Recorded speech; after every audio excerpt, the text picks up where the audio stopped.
We're here at Steve Sandifer's layout. It's the Howard branch of the Santa Fe. Steve, can you tell us a little bit about your railroad and what's its primary function? What do they haul here?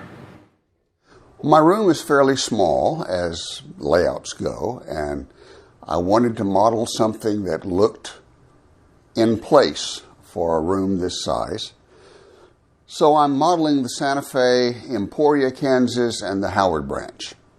My lower deck is the town of Emporia, just one town, and trains will come from staging to staging through Emporia, which has major yard industries along the main, etc., to keep people busy.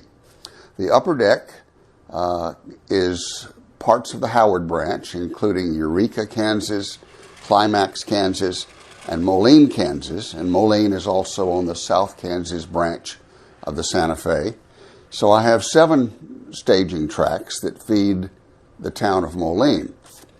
So also Eureka has a live interchange with the Missouri Pacific.